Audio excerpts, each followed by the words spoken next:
Okay, once again, good morning. I hope everyone is staying cool today. I'm already burning up, and we're not even to the hot part of the day yet. So, full sleeves was a poor choice for me.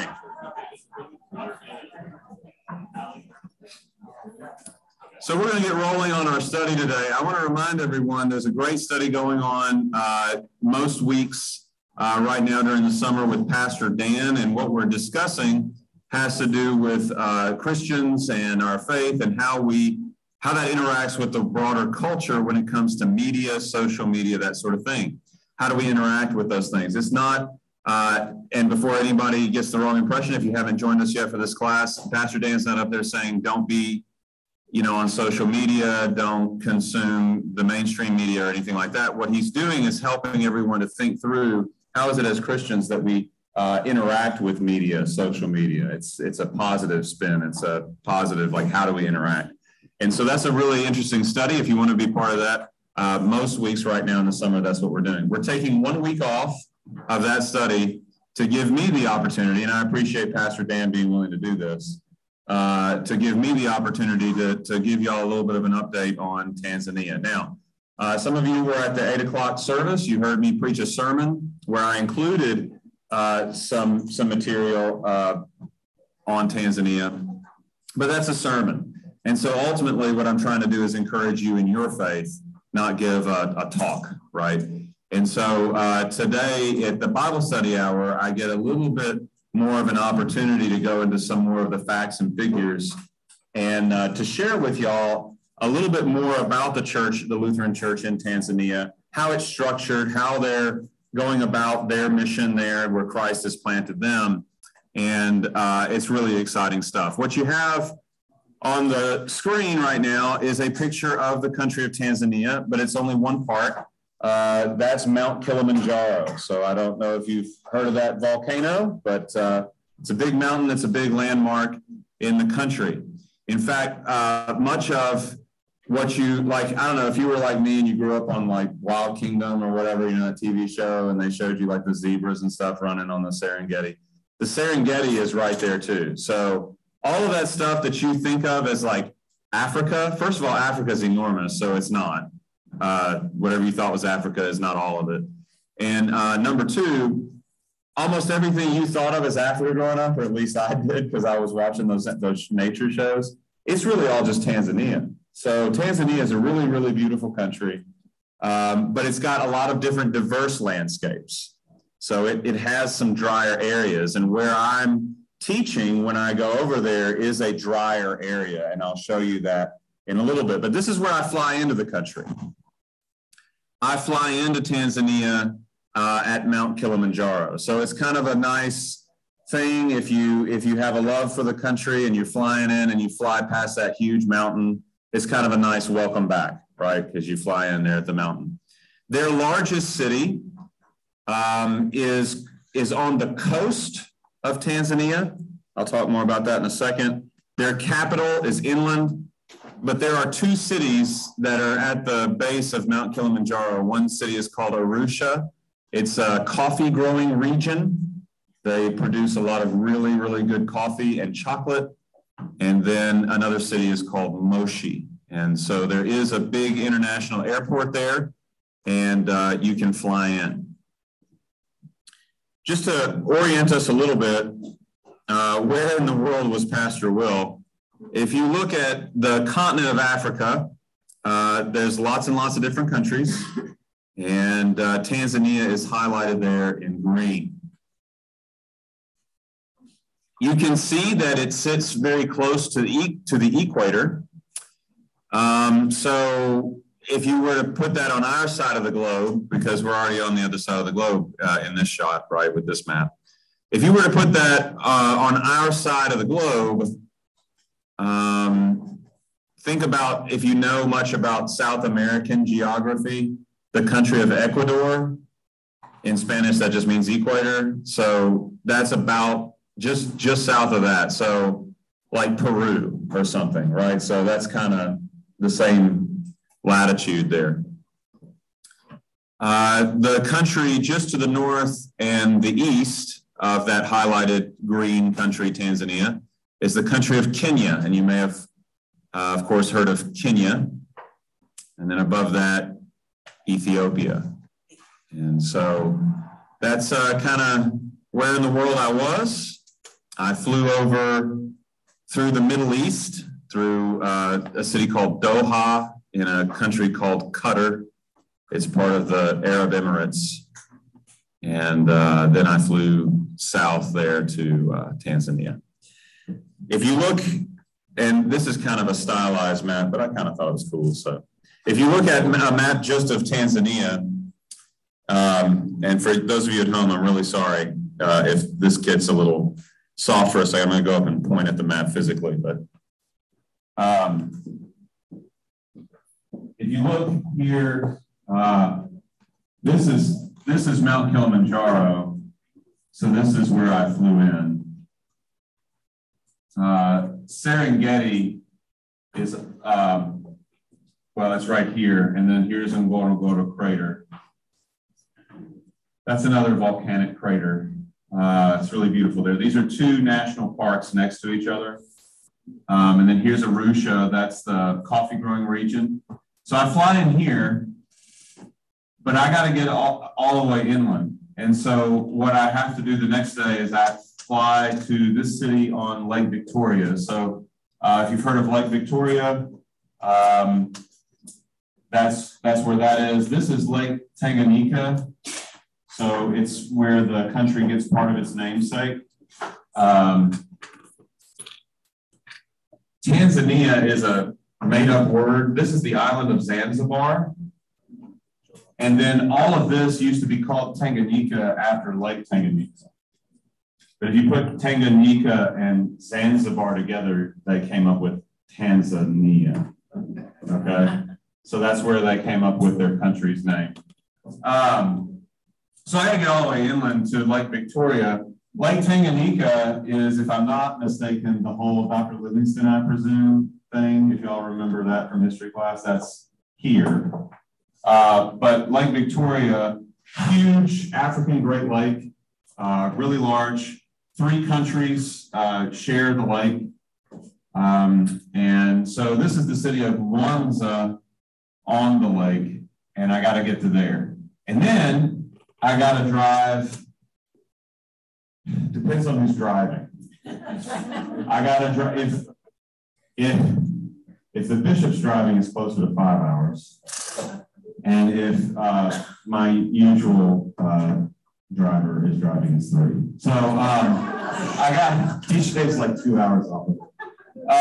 If it's 3 to 5 hours somewhere between Mwanza and this town right here, Shinyanga. Shinyanga is where I work, and I have taught here now twice, and I've done evangelism work starting out of Shinyanga and running all the way up to the border of Serengeti National Park. So that's the swath there where we've been baptizing and evangelizing. So hopefully that helps to kind of see it on the map to know where that is. Yes, Carol. Compared to a state in the United States, or what's the size of that country comparatively to something common that you might know? That's a great question. Let me look it up. I'm going to ask St. Google. It looks like Wisconsin.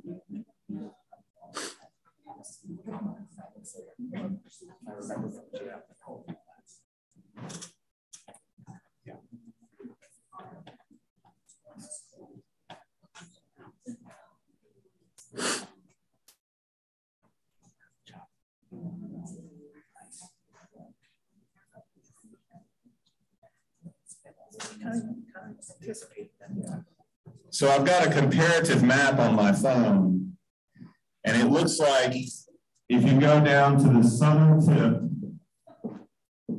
right here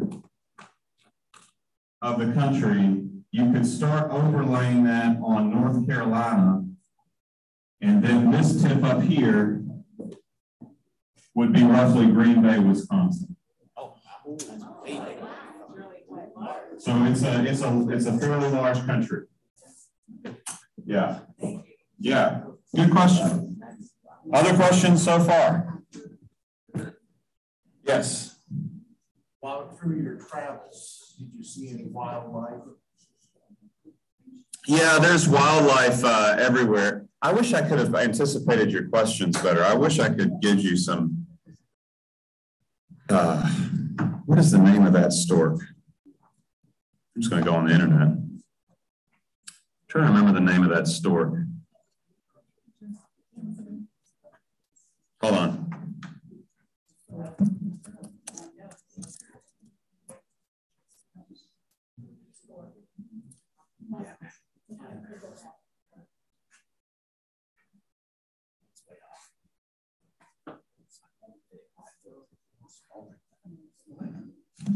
So this is one story. It's a bird watcher's paradise, by the way. If you love birds, you should totally go to Tanzania because they have more birds than you can shake a stick at. This is the one. Whatever this thing is. That thing, y'all, is a dinosaur. I know, it looks like a dinosaur. No, it is a dinosaur because it's this tall. Oh, wow. And the head is huge on these things.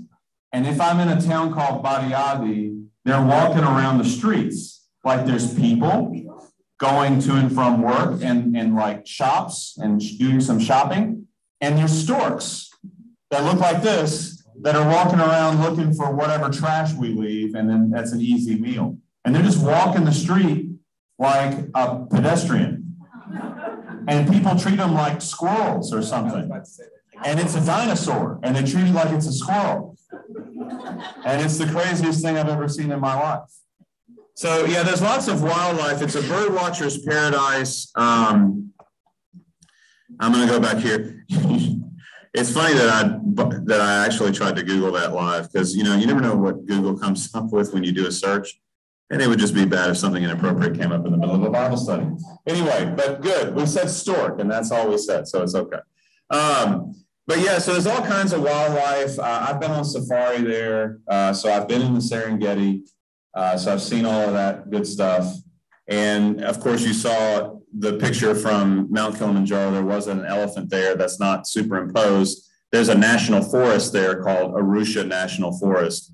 And even though that is a highly urban area, the forest is protected, and there is a small herd of elephants that lives there. So there's wildlife everywhere. It's a beautiful, beautiful country of many diverse landscapes.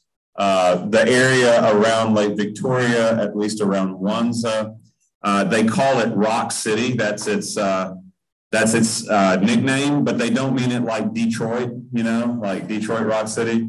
They don't mean rock and roll. The locals call it Rock City because it's just rocks everywhere, huge, huge rocks. And people build their houses on the rocks and stuff like that. So it's beautiful because it's this lake and it's huge. It looks like an ocean.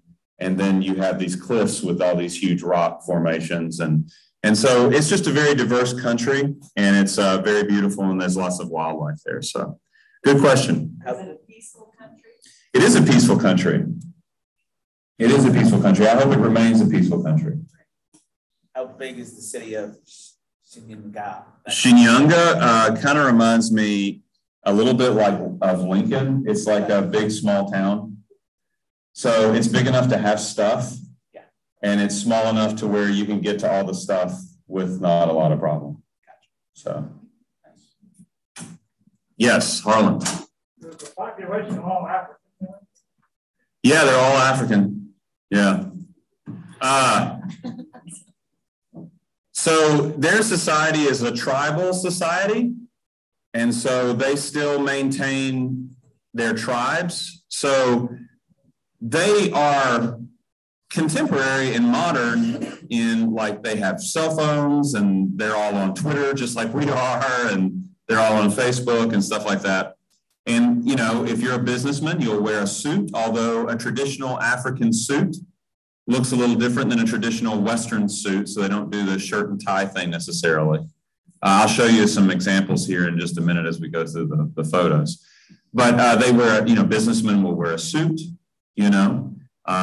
kids wear blue jeans if they can scrounge up enough money for them, and t-shirts. It's It's not unlike here. The difference is that they still maintain their tribal lines. So when I check into the hotel where the diocese put me up for room and board, on the registration, you still have to do an old-fashioned paper registration, and it asks you your name, first and last. It asks you your country of origin. It asks you for your passport number because you're an international traveler. And then they ask you, what tribe are you? There's a line for tribe, and you have to put your tribe. So I always just put Lutheran because that's my tribe. I mean, I could be a real smart aleck and put, originally we're Scottish, but you know what I mean? Like that doesn't fly over there. They don't know what that means. So, but they still maintain their tribal structure. And so there are many, many different tribes, like the Chaga, for example. You always know Chaga because they're the lightest skinned tribe. So their skin is almost more Middle Eastern. They are native to that area, but for whatever reason, genetically, they have light skin. You always know Maasai when you see them because of the really super dark skin, the dark purple lips, and the huge jaw lines, because they still live on a diet. Like their mouths have not been reshaped since like the 1950s, like we have here. If you've noticed, American jaw lines are changing. Did Pastor say he believes in evolution? I did not say monkeys to people, okay? I'm just saying your environment has an effect on you. And if you notice, American jaw lines are becoming weaker because we eat too much processed food. But Maasai still have a more primitive diet, and so their jaw lines are nice and strong. So you'll know a Maasai when you see them. And you also know them by their clothing. They still wear traditional clothing a lot of times instead of Western clothing. But there's many different tribes. The largest tribe, the principal people of Tanzania, is called the Sukuma. That's their tribe, the Sukuma people. So they have provinces like we have U.S. states. And the Sukuma people are so large by number that they're the only tribe that is in every single province of Tanzania. So let's talk a little geopolitics here a little bit, because it does matter. Tanzania used to be all traditional religion with like the witch doctors, the witch doctors, or Muslim, because the Arabs have been trading up and down East Africa for forever. And so people on the coast were Muslims. They had converted. And then the Roman Catholic Church got there. And then when it was part of German East Africa, back before World War I, the Lutherans got there. It took a while for Lutheranism to take off, but it's taking off now in a big, big way. So now the three principal religions are number one, Roman Catholic, number two, Lutheran, if you can believe that. What would it be like in America if the second largest group were the Lutherans? And then the Muslims are number three. The Muslims are getting help out of two places. Principally, they get help out of the Middle East. So if you see really large, nice high schools and elementary schools that have real windows and air conditioning, it's a Muslim school because it was all paid for with oil money out of the Gulf. If you see schools that are clean, but have bars on the windows and they're open air, and you can get a really good education there, but you can't get air conditioning, that's usually a Lutheran school because that's what they can afford. Because they're not building these schools with our money. They're building it with their own money from offerings and stuff and capital campaigns, okay? But the Lutherans are aggressively evangelizing the Sukuma people in part because none of us wants to see another Sudan, South Sudan situation happening. And they do share the country with Muslims, and the current president of the country is a Muslim. And so they get help right now from the government because the current president happens to be a Muslim.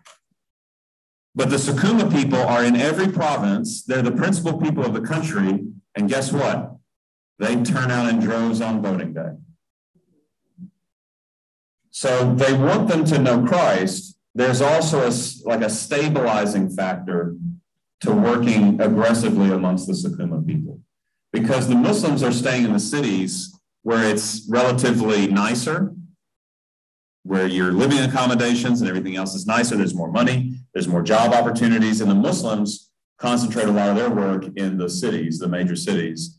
The Lutherans are out in the bush, but that means that they're aggressively evangelizing among Sukuma people, and then when Sukuma people maybe grow up, and because now they get a Lutheran education where they didn't have that before, then they go on to college, maybe in the big cities, and maybe they stay there for work. But it's okay now because they're Lutheran and they vote. So, I mean, this may make somebody uncomfortable, but there is an actual, I mean, this stuff matters to how a future of a nation goes. And it matters to the people that they're converting to Christ because of what it means for their quality of life. So I was talking to the bishop, Emmanuel McCullough, and he was saying when he was growing up, everybody still went to the witch doctors. And that's how you knew that everybody was going to keep those. A lot of people live like in mud brick, like wattle and daub houses. Okay, they live in like mud brick houses. And then they have like a mud and grass roof. Kind of like some of your ancestors here did. Sod busters. You sod busters, you. Okay? And so they live in those kinds of homes out on the plains. Just like on the Great Plains here, many of your ancestors lived that way for a little bit, right? And you can tell who still goes to the witch doctors and who's converted to Christ because the people who still go to the witch doctors have a mud and grass roof. The reason is because the witch doctors told people for generations, well, you shouldn't put a nice roof on your house. And a nice roof, by the way, is a tin roof. That's a nice roof. You shouldn't put a nice roof on your house because if you do, somebody might get jealous and then they'll curse you. So the traditional religion with the witch doctors keeps everybody down constantly. So the way to keep everybody equal is to keep everybody down. Communism, excuse me. It's hay fever. It's hay fever. I'm sorry. Anyway, so that's the way to do it. Just keep everybody poor, keep everybody down, and then everybody's equal. Okay? The people who have converted to Christ know that A, witch doctor's curse means nothing. And B, they know it's okay to have a nice roof. So if you see a tin roof, that guy's a Christian. Move on to the next house. I'm telling you. Like you can tell because they have a tin roof on it. And so it also means education. It is okay to send not only your boys, but also your girls to school. It's okay for them to get a good education. I'll show you some pictures of a big Lutheran boarding school that's there, a high school. It's okay to send your kids away to school and get a good education. It's okay to go to college. Okay, so they're lifting people out of poverty. They're lifting people out of literal spiritual darkness, and they're lifting them out of the darkness of ignorance because they're providing an education. So it's all encompassing. It's not just one thing. It's a whole, like when you convert and follow Christ and you join the Lutheran Church, it changes everything in your life from there then on out. Okay? Yeah, I see a hand in the back maybe. So are they in peril or are they persecuted or like, is it okay to be openly Lutheran in Tanzania? It is okay to be openly Lutheran, and if you don't say that you're openly Lutheran, someone will out you for you. Because they are 8 million strong in a country of only 60 million. So it's not 8 million and then like the US population, which is now around 300 million. It's 8 million for a country of 60 million. So people know what a Lutheran is. And they will tell you, I'm a Lutheran. What are you? Well, I'm a Lutheran too. Great. Now you got an instant friend. So I told some of y'all this story. When I first got here, I went to the Capitol just to look around. And both ladies who happened to be working in the gift shop that day at the state Capitol happened to be Lutheran. And they were, when I walked in, they were gossiping with each other about, did you hear Faith got a new pastor?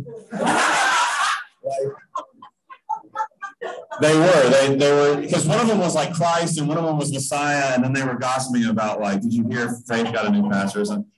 And so, but what if the entire country were like that? It wasn't just Lincoln, Nebraska. That's what it feels like to be in Tanzania. It didn't until recently, but they're growing so fast that everybody knows what a Lutheran is. Shane, did I see a hand up earlier?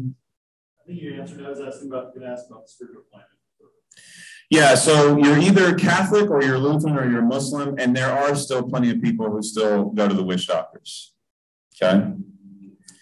And some of the people who are supposed to be Catholic or supposed to be Muslim or supposed to be Lutheran, if they're politicians and they're corrupt, they still go to the witch doctors because they have to win an election and they go to the witch doctor to cast a spell on their opponent.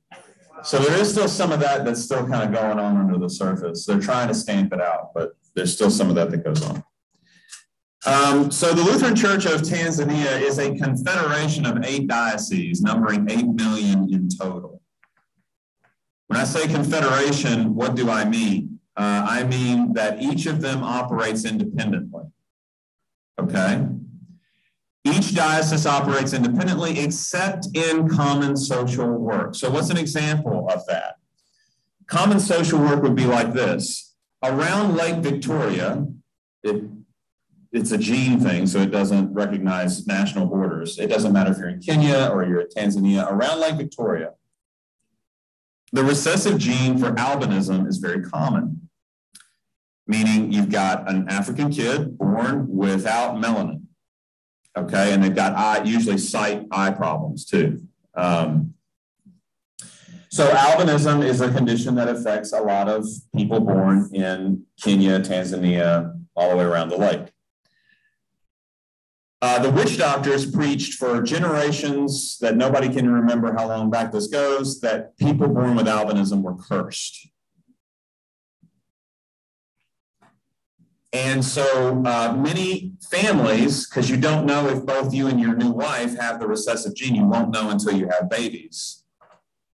When a baby is born with albinism, they'll often abandon the child to die. And so there are huge national, state-run, like government-run orphanages that are terrible. They're dirty. They're living in there like dogs. I've seen them. I kept my mouth shut while I was there because I was a guest, but I'm just telling y'all, they're nasty. And it's a terrible way to grow up. And not only that, these people are under threat. So you want to talk about persecution, it's not so much religious persecution. In this case, it's about the color of your skin and your genetics. And the witch doctors will say to, let's say you want to get elected, let's say you're a corrupt politician and you want to get reelected and you think you're going to lose to your opponent, you go to the witch doctor to cast a spell on your opponent. The witch doctor will tell you, you need to pay on the black market for someone to bring me the hand or the foot of an albino. And so then someone will go with like a machete and they will attack an albino and cut off their hand or foot, and they'll either bleed out and die or they'll make it to a hospital and live, but now they'll be maimed.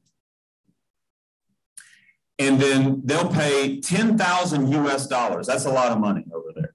10,000 US dollars for like a hand or a foot to cast a spell. The Lutheran Church of Tanzania, all 8 dioceses, they band together in order to protect albinos across the country of Tanzania. They run huge programs. I'll show you some of the stuff coming up. They run huge programs. It's expanding every day.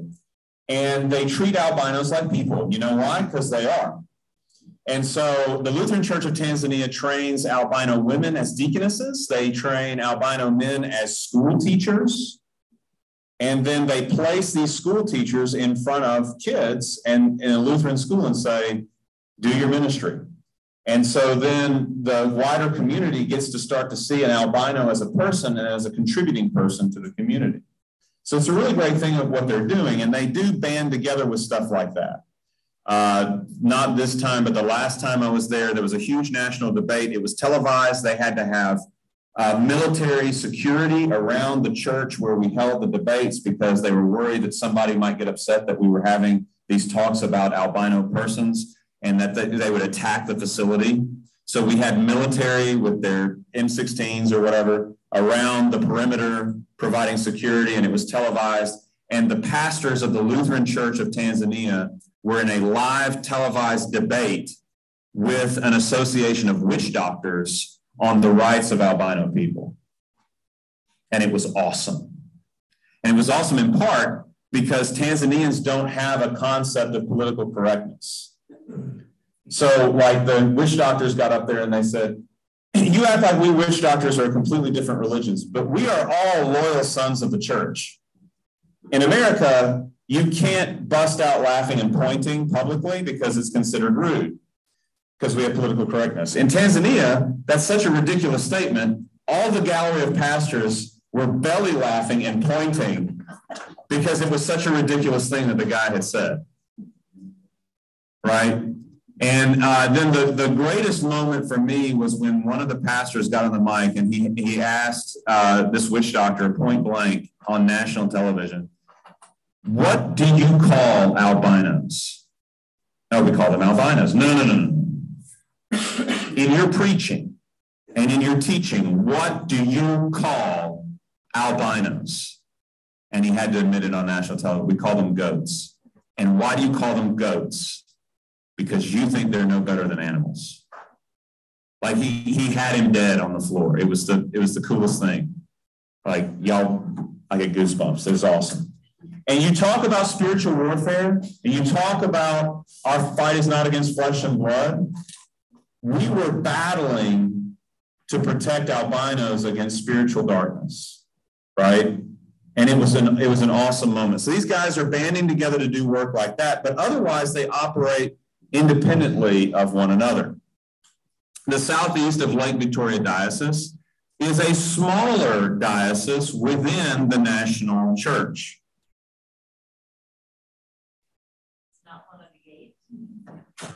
It's part of that total of 8 million, but it is currently a small small diocese, but it is aggressively growing. The southeast of Lake Victoria Diocese is over 25,000 strong, but that makes them much smaller than the 99,398 members of the Nebraska district of the LCMS. So we're about 100,000 and they're 25,000. They're a quarter of our size currently. It will not remain so in 20 years. If it keeps going like it's going now, those numbers will change drastically because they are growing aggressively. So let me show you what I mean. In 2018, the first time I was there, the southeast of Lake Victoria Diocese had 43 pastors for the whole diocese, 43. Today, they have 71 just 4 years later. Assuming the 30 that I taught make it through the program in a few more years, that means they will easily more than double in a decade. And in villages and towns across their district or their diocese, they are planting new congregations every week. They are aggressive church planters. In fact, here, if you want to become an ordained pastor, you have to apply to the seminary, take the entrance exams, jump through all those hoops, go to all the classes, pass all the exams. You had this a certification process. In the words of the great Jerry Seinfeld, yada, yada, yada, okay? There, if you want to be an ordained pastor, they will not consider you to train you to become an ordained pastor unless you first become an evangelist and you can successfully plant a church in a town. If you can plant a church and show leadership, then we'll consider you to train you to be an ordained pastor, but not before. What do you think about them apples? So that means that the 30 guys I was training to be future pastors are all 30 guys, somebody who's either successfully started a church already, or it's so close to being launched, and everybody from the higher ups, like the bishop and everybody, they know it's going to go and it's probably not going to fail. Like they have to be at least that far. They're about to launch. So does that make sense outside my own head? So in other words, give it 20 years and they will be as large as we are in terms of their numbers. It won't take them that long. Yeah. During that period of time that an individual is trying to plant a church, do they have supplemental education and stuff that's provided to? So this is what makes it challenging. All of them have a different job. Those of you who were at the 8 o'clock service, in the sermon time when I said a smile is international, and you had a picture of me and a guy from there smiling, he was one of my students. That was Saturday. That was the day after we were done with class. He had finished his final exam, and on Saturday, he was already back on the job site. He's a construction worker.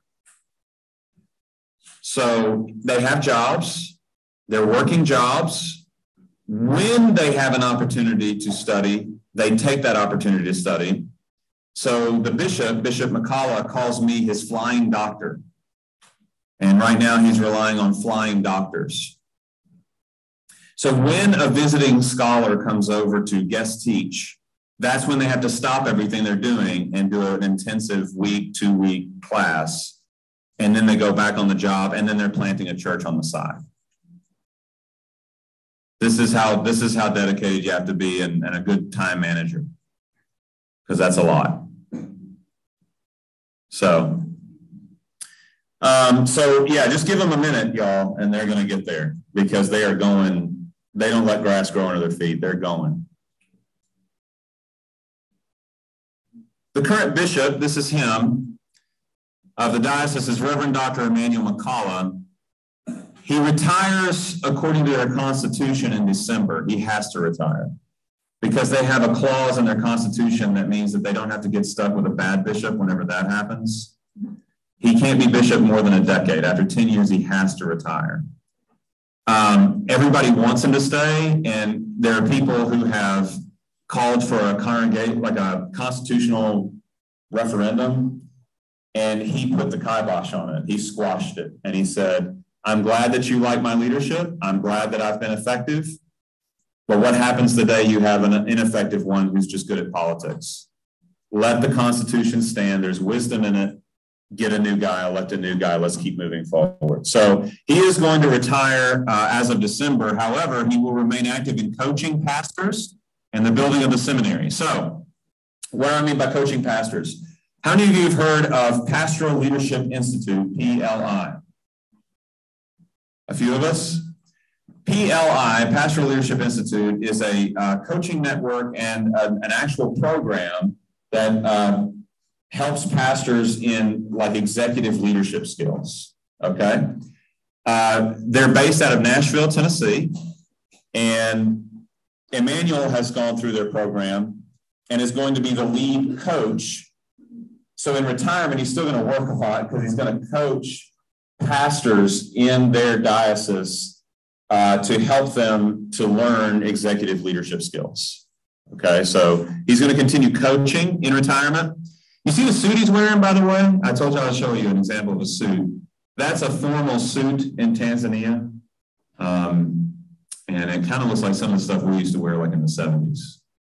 But it doesn't have bell bottoms or anything, but it's pretty fly. I gotta give them that. It's pretty fly. So that's an example of suit. You see I'm wearing the collar, and it's because the first time I went, I did not wear the collar because you can tell I typically don't.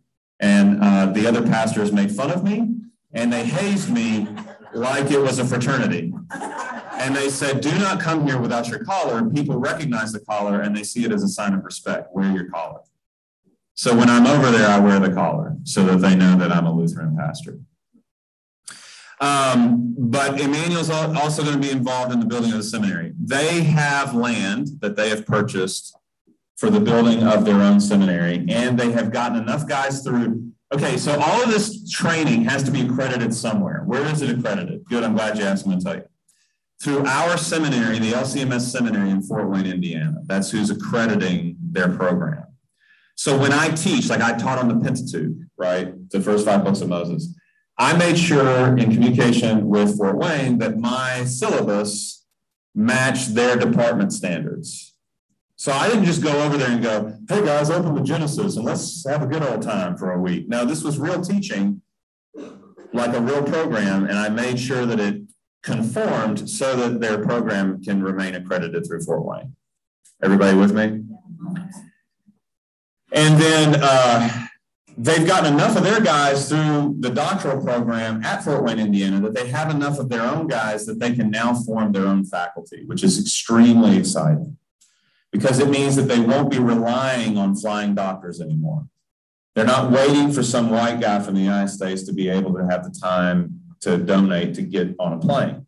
They're going to be now, okay, so when I told you about the numbers, now how fast are they going to go? Y'all gave them motorcycles. That's all you gave them, motorcycles. And they plant upwards of 6 congregations a month.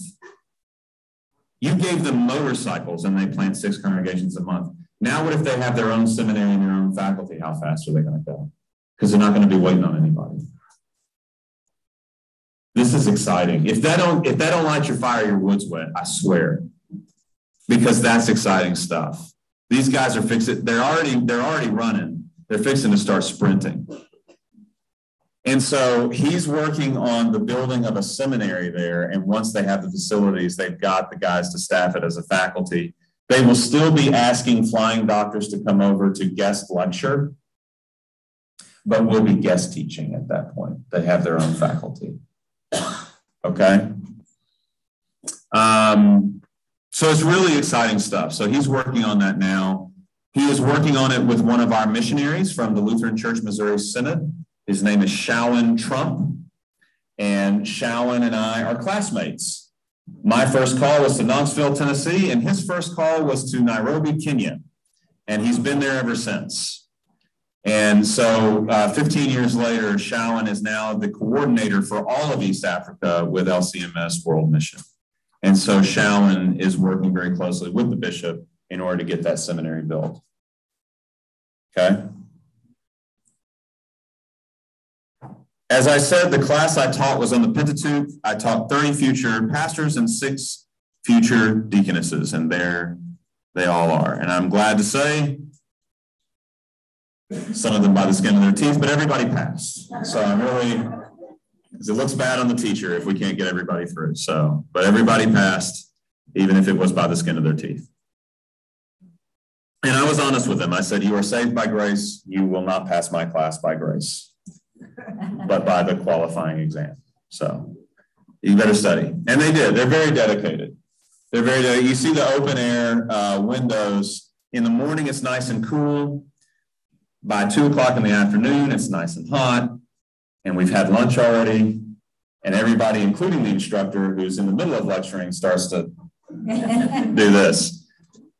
And all we did was everybody got up. We did a bunch of jumping jacks and stuff. We got our blood flowing. We sat back down. And y'all would not believe the dedication because they finally have a teacher. And like I said, they're so starved for a teacher. They asked me to stay 2 extra weeks because they didn't want to stop because they finally had a teacher.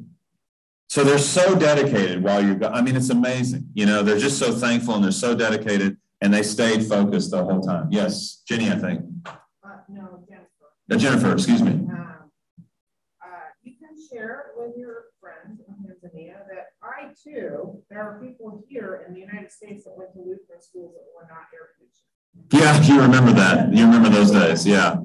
Yeah, you remember those days.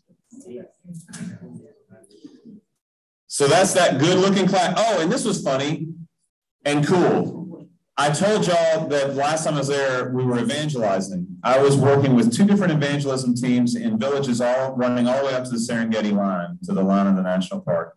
And in one month, 2 different teams, we baptized over 2,100 people. 2,150 something people were baptized that month alone. I walk into this classroom 4 years later. Now, these are people who converted. This is their first experience with Christ, and they've just gotten baptized. 4 years later, they've been going to church every Sunday.